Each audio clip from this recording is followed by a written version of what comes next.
મહત્વની વાત કરું કે ભક્તો આ ડિસેમ્બર મહિનો હાલે છે, શું હાલે છે અહીંયા બેઠા એને ખાસ. પછી આમાં લાલ કપડાનો ક્રેઝ હોય, કઈક 25-26 તારીખ આવે કઈક કઈક નવું વરસ ફરે. આ નવું વરસ આપણું નથી, આ હિન્દુ સનાતનનું નથી. અને જ્યારે આપણું નવું વરસ બદલે ત્યારે કોઈના દીકરાને કાનુડોય નથી બનાવતા અને રામી નથી બનાવતા.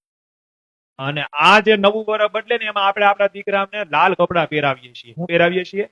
ખરેખર હિન્દુના દીકરા હોય ને તો આ કપડા પહેરવતા નહીં. આ નવું વરસ આપણું નથી. જેનું હોય એનું મુબારક, કેનું છે આપણે ખબર, પણ આપણું હિન્દુ સનાતનનું નથી.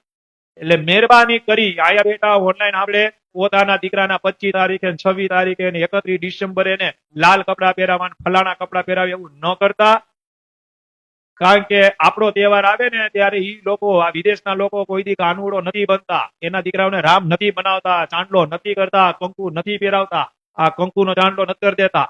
તો આપણે કઈ કઈ કઈ સંપ્રદાયને માનનારા છે? એમાં ખાસ સત્સંગીને ખાસ કે સ્વામિનારાયણ સંપ્રદાયની અંદર તો આ લાલ કપડા છે ને આ 25 તારીખે ને 31 ડિસેમ્બરે આપણા દીકરા દીકરીઓને તો નહીં જ પહેરાવ.